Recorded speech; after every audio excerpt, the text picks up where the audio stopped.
මැරෙන්න කලින් පුරුදු වෙන්න මේ කේන්තිය නවත්තලා මැරෙන්න. තරහ ගන්න එක නවත්තලා මැරෙන්න. මෙහෙම දේශනා කරන්න හේතුව තමයි මම මේකේ තියෙන ඛේද වාචකය කියන්නේ කේන්තියනේ. අපිට වැඩිපුරම කේන්තියන් තරහ යන්නේ ගෙවල් වල මිනිස්සුත් එක්ක නෙමෙයි. වැඩිපුරම අපි ඇවිස්සෙන්නේ කාත් එක්කද? අඳුරන්නේ නැති මිනිස්සුත් එක්ක කේන්ති යනවා. වෛර බඳින්න ඉක්මන් වෙන්නේ කාත් එක්කද? සහෝදරයොත් එක්ක. අපි ළඟින් ඉන්න මිනිස්සුත් එක්ක. ඉක්මනට තරහ පිරිමහන්න හදන්නේ කාත් එක්කද? අම්මා තාත්තත් එක්ක. ඇයි? රිප්ලයි නෑනේ වට.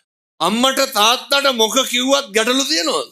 ඔය ජීවිතේ මේ වෙනකොට තරහ පිරිමහන්න පටන් ගන්න ඉස්සරලම කන්නේ නැතුව ඉඳලා. නැද්ද? මේක හරි පහසුවෙන් කරන්න පුළුවන් කට්ටිය කවුද? ගෙදර උදවිය. එහෙම නෙමෙයිද? දැන් මේ පින්නතුන්ට ඔය පාරවල් දිහා ඉන්නකොට කේන්ති යනවද? එහෙම නෑ මේක ලෙඩක්. ගෙදර ඉද්දිද කේන්ති යන්නේ ඔය කඩවල් දිහා ඉන්නකොටද කේන්ති යන්නේ?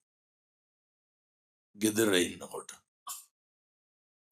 පාලනය වෙන්න ඕන තැන කොහෙද? ගෙදර. එකටම හිතන්න.